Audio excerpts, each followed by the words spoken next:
नमस्कार, मैं प्रांशी राठौर और आप देख रहे हैं नेक्स्ट 9 न्यूज।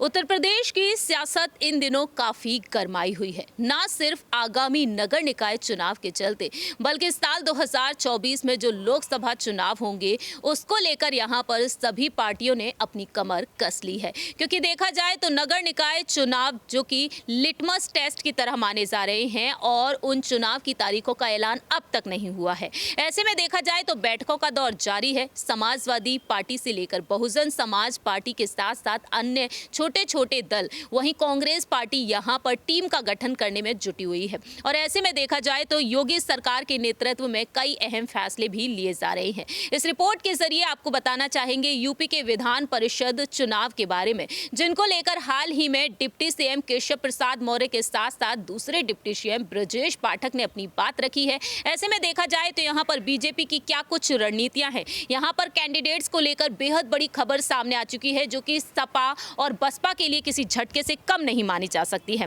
दरअसल आपको बता दें कि हाल ही में यूपी विधान परिषद चुनाव को लेकर जो दावे किए गए हैं वो यही है कि 5 सीटों पर भाजपा सपा में मुकाबला देखने को मिलेगा। जी हाँ, उत्तर प्रदेश की 5 विधान परिषद की सीटों के चुनाव में बीजेपी और सपा आमने सामने होने वाली है। बाकी के निर्दल और शिक्षक गुट के उम्मीदवार सपा भाजपा का खेल बिगाड़ने में जुटे हुए हैं। विधान परिषद की 5 सीटों पर 63 उम्मीदवार मैदान में हैं। इसमें आपको बता दें गोरखपुर फैजाबाद खंड स्नातक की सीट पर 24 उम्मीदवार मैदान में हैं। कानपुर उन्नाव खंड में स्नातक सीट पर 10, बरेली मुरादाबाद खंड स्नातक सीट पर 10 उम्मीदवार, प्रयागराज झांसी शिक्षक सीट पर 10 उम्मीदवार, कानपुर उन्नाव शिक्षक पर 9 उम्मीदवार मैदान में है और खंड स्नातक की 3 सीटों और 2 शिक्षक सीटों पर 30 जनवरी को मतदान होने हैं। ऐसे में देखा जाए तो यहाँ पर खंड स्नातक की तीनों ही सीटों पर बीजेपी का कब्जा है। वहीं उप मुख्यमंत्री ब्रजेश पाठक का कहना है कि खंड स्नातक की बरेली मुरादाबाद सीट पर जयपाल व्यस्त,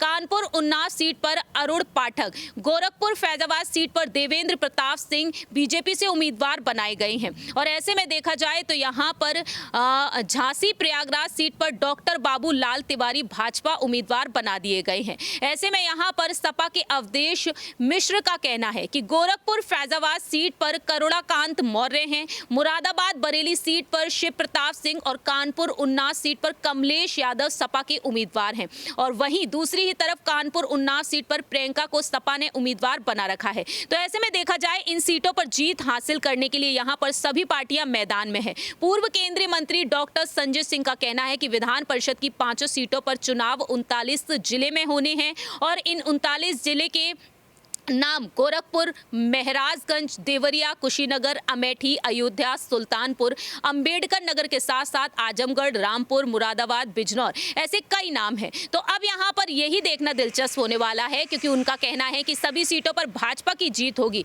अब देखना यही होगा क्या वाकई में यहाँ पर भाजपा 5 सीटों पर जीत हासिल करती हुई नजर आएगी। इन सभी क्षेत्रों में बीजेपी जीत बोलती हुई नजर आएगी। अगर ऐसा होता है तो वाकई में सपा के लिए ये किसी झटके से कम नहीं माना जा सकता है, क्योंकि एकजुटता का संदेश दे रहे हैं चाचा और भतीजे अखिलेश यादव और शिवपाल सिंह यादव। देखना दिलचस्प होगा यहाँ पर वह क्या कुछ अहम रणनीतियां बनाते हैं इन 5 ही विधान परिषद सीटों पर। आपकी क्या कुछ राय प्रतिक्रिया है या आप बता सकते हैं कमेंट सेक्शन में। फिलहाल के लिए हम चलते हैं, बाकी की तमाम अपडेट्स के लिए आप देखते रहिए नेक्स्ट 9 न्यूज।